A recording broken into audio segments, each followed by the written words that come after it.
Hi! Boarding na tayo sa Cebu Pac. We are heading to Davao.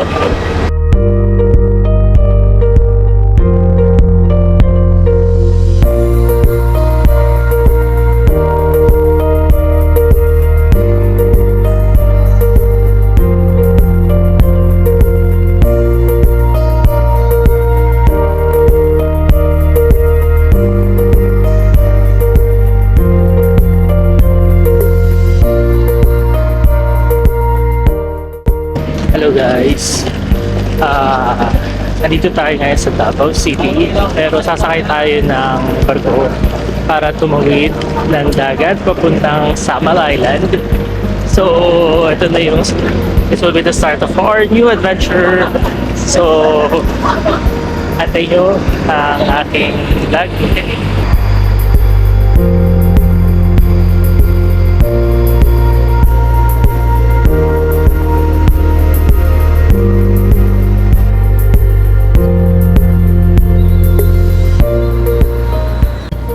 Hello guys, nandito na tayo ngayon sa Samal. Pero tingnan natin. Ang biyahe lang from the mainland to Samal Island ay like 10 to 15 minutes lang. So mabilis lang siya. So from here, didiretso kami sa bahay ng kapatid ko. Doon kami magsistay during hanggang Monday. See you tomorrow.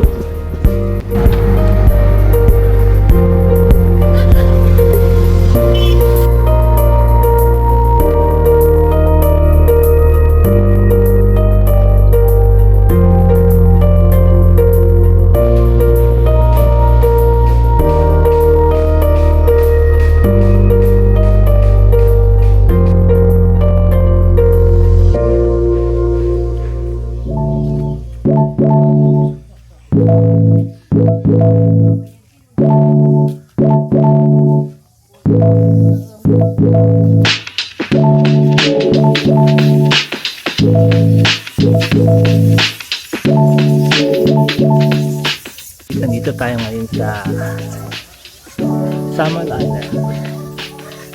Nandito tayo ngayon sa pinakasikat at pinakakilalang bat cave dito sa Samal Island. Hindi lang sa Samal Island, pero pati sa buong Pilipinas.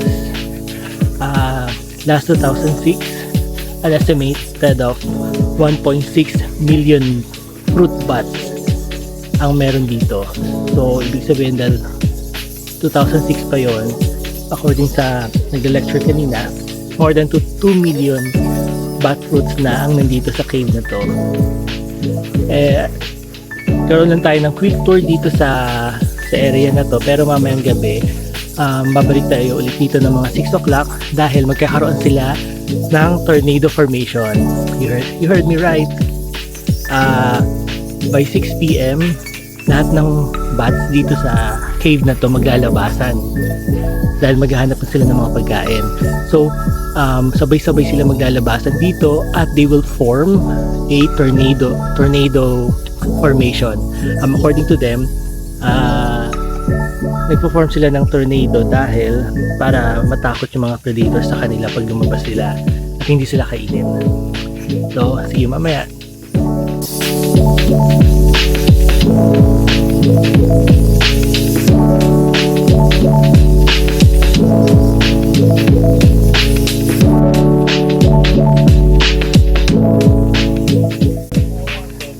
Dito tayo ngayon sa isa pang kuweba. Ito yung training ground ng mga bats.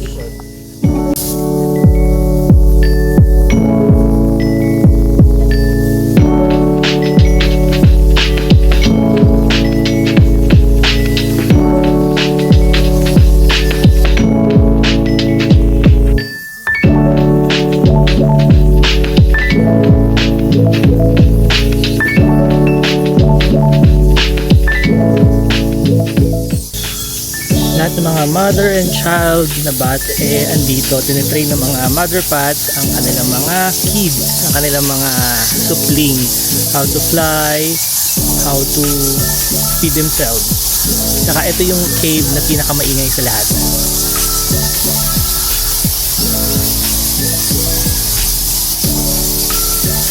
ayun, tulad ng sinabi ko kanina, yung caves dito is may population na 1.8, pero sabi sa research, dahil daw nagkaroon ng ganito karaming number of bats here dahil sa migration ng mga bats from other caves. Dahil nga meron daw 70 plus na mga caves dito sa Samal Island, kaya lang na-destroy dahil sa mga kagagawa ng mga tao.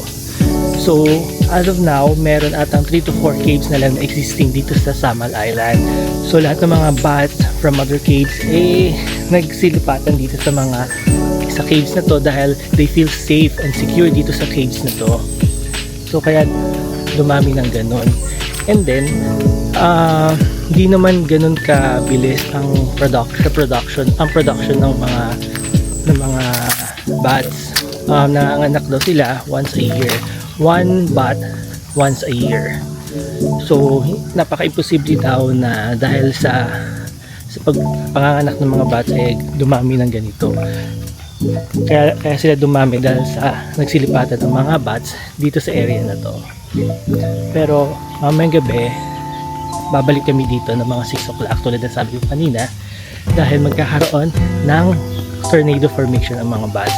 So ito yung pinupuntahan ng mga turista dito, yung tornado formation nila.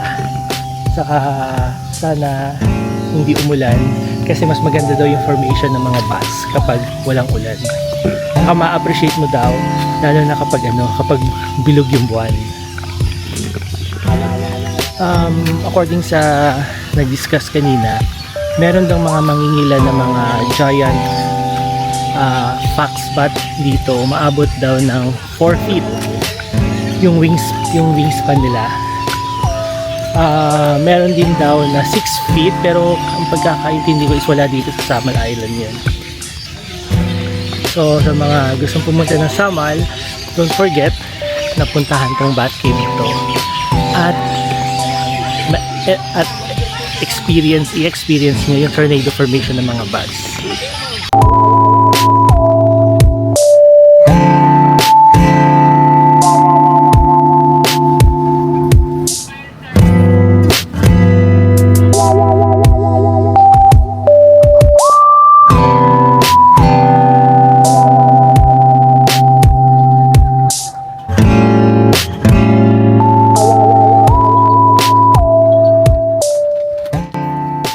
Hello guys, good afternoon. Nandito tayo ngayon sa Cabanico Mari Resort dito sa Samal Island. Ang ganda ng ang ganda ng resort nila, white sand, saka sobrang pino ng mga buhangin. Sobrang init nga lang. Hindi siya ganun karami yung kanilang mga guests ngayon. Pero ang ganda ng place. Namiss ko tong ganitong kainit na araw. Philippine vibes talaga. Pero nakakasunog yung init ng araw, unlike sa Ireland. Kapag ganitong tirik yung araw, okay lang kasi malamig naman yung sikat ng araw. Pero dito sobrang nalalagkit na ako.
Hello guys, andito na ulit tayo sa Bat Cave. So mag-alas 6 na ng gabi at aantayin na natin maglabasan ang mga panike dito sa cave nila dahil magkakaroon sila ng tornado formation. Yun ang inaantay natin. Kaya lang, sabi kasi nung kapatid ko, nakapunta na kasi siya dito, kailangan daw namin ng payong kasi once na maglabasan yung mga panike, tumatay daw kasi sila habang lumalabas, kaya baka daw mag-shower ng tae dito at mataihan kami, kaya kailangan daw namin ng payong. Pero yung kapatid ko, pinabalik ko dun sa may area kung saan dapat kami i-receive para humingi ng payong. Pero kasi walang tao, kami lang tao dito ngayon. Hindi masyado. Pero ayan, no, kita naman. Ayan, ang galing. Hello guys. Pasensya na, hindi ko talaga na video yung tornado formation ng mga bats kanina. Kasi natatawa talaga ako. Kasi andun kami, may 4 na caves kasi dun eh. Ano kami sa first caves kasi I thought na dun maglalabasan yung mga bats. Parang 30 minutes na kami, parang pa isa-isa lang ang naglalabasan doon. Tapos nagtataka kami, yung second cave, ang daming naglalabasan. Tsaka ang lalaki ng mga bats na lumalabas. Tanaw namin kung saan kami nakatayo, doon sa may first cave. Tapos saktong-sakto, bilog yung buwan. Tapos nakikita namin sa taas, sa may langit na ang daming ng mga lumilipad na mga bats. Saka namin yung mga past 6, siguro mga 10 minutes past 6, amoy na namin yung ammonia from the cave. Kasi ang sakit talaga sa ilong. Tapos, pero wala pa rin, sabi ko sa kapatid ko na ayan na siguro maglalabasan na sila kasi nga amoy na namin yung ammonia. Para ammonia, sulfuric ammonia yung amoy. Tapos ang ingay-ingay na ng mga bats, rinig mo. Tapos siguro 30 minutes na kaming nag-aabang doon, wala pa rin lumalabas dun sa first cave. Sabi ko sa kapatid ko, tara na nga, baka hindi perfect timing yung punta namin doon. Nung paalis na kami, andun yung mga guide, may hawak na flashlight. Kasi yung pala, hinahanap nila kami, akala nila andun kami dun sa second cave. Kasi dun nga daw lumalabas yung mga paniki. Sabi mo hindi, nung kami sa first cave nag-aabang. Sabi ko sa nag-guide kung meron pa bang tornado formation. Sabi naman nila, meron pa naman daw. Pero hindi kasing dami nung alas 6 talaga. Kasi yung alas 6 daw talaga, as in sobrang dami daw talaga ng mga bats na naglalabasan. Pero nakita namin yung nung pumunta kami ngayon sa second cave, ang daming mga bats. As in, tornado talaga sila. Umiikot-ikot sila dun sa cave. Pero ang sabi nung guide is doble pa daw yung dami kaninang alas 6. Sayang nga eh. Pero na-appreciate naman namin. Hindi ko nga lang ma-video kasi bawal ang flashlight. So, madilim. Merong ilaw kaya lang malayo dun sa cave. Bawal kasi maliwanagan. Bawal kasi yung flash dun sa cave kasi nga 'di ba nocturnal mammal sila. So hindi sila nakakakita kapag may liwanag. So ayun. Pero eventually nung paalis na kami, biglang dumami. At in sobrang dumami yung bats na naglalabasan. Kaya lalo ko na-appreciate yung tornado formation ng mga bats. Sabi sa amin nung guide kanina, yung mga bats from first cave, third cave at saka fourth cave pumupunta doon sa second cave at doon sila lumalabas kaya sobrang dami daw kanina. And then yung mga bats na yon is dumadayo pa yan sa Davao, sa mga karatig place kasi di ba nasa Saman Island kami. Tapos bumabalik yan sila ng mga 2 AM to 3 AM. Ayun nga. Anyway, sayang hindi namin nakita yung true tornado formation ng bats. Pero eventually kahit pa paano meron din naman kaming na-appreciate na formation ng bats. So, see you tomorrow. Another adventure. Sabi ng kapatid din, pupunta daw kami sa falls. So, abangan nyo. See you tomorrow. Good morning guys. Pupunta kami ngayon sa isa sa mga falls dito sa Samal Island. Hindi naman siya ganun kataas na falls. Maliit lang na falls pero ang linis.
Magandang hapon guys.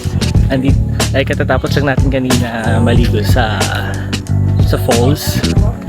So nagpunta dahil may oras pa. Ano oras na ba? Alas 4 pa lang, alas 4:15 pa lang na hapon. So nagpunta kami ngayon dito sa Bluebirds Deck View. Overlooking siya dito sa dagat dito sa Samal. Saka may makikita kang island dito. Pakita ko sa inyo. Yan.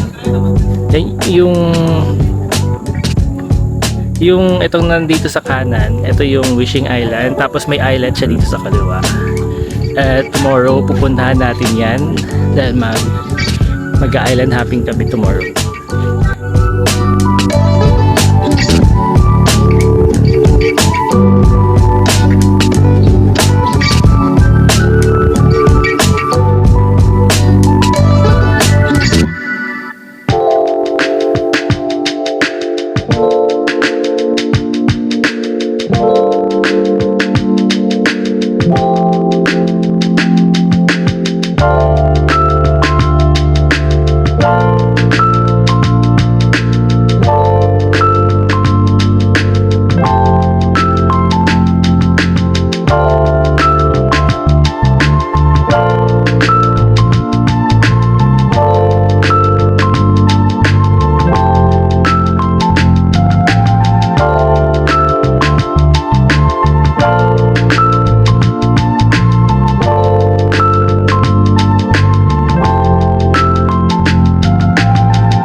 Morning guys. Andito kami ngayon sa Wishing Island dito sa may Samal. Isa sa mga island dito sa Samal. Sabi ng mga tour guide dito na kapag umakyat ka dito sa tuktok ng Wishing Island, dapat daw mag-wish ka at mag-pray. Kasi matutupad daw yung wish mo. Kaya siya tinawag na Wishing Island.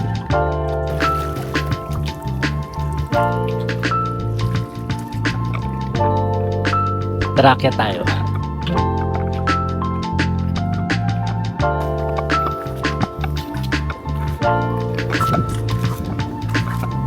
Yung tinatawag na buwis buhay ko. Buwis buhay? Yung sa dulo na yun. Okay. Not dun sa taas. Punta dun sa dulo. Gusto mo? Bakit? Ayaw mag-buwis buhay? Hindi naman siya ganun nakakatakot dito sa Buwis Buhay Post. Wag lang malakas yung hangin. Kaya lang kasi matarik yung, may pagkamatarik yung aakyatin at bababaan mo. Wala siyang yung proper na ladder. Ayan o, diyan ka talaga aakyat.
Uwi na kami ng Manila. Tapos na ang Davao Adventure. Pero abangan nyo, siguro next week, punta naman tayo sa Bohol. Working na kami sa Luplan. Kaya see you next time.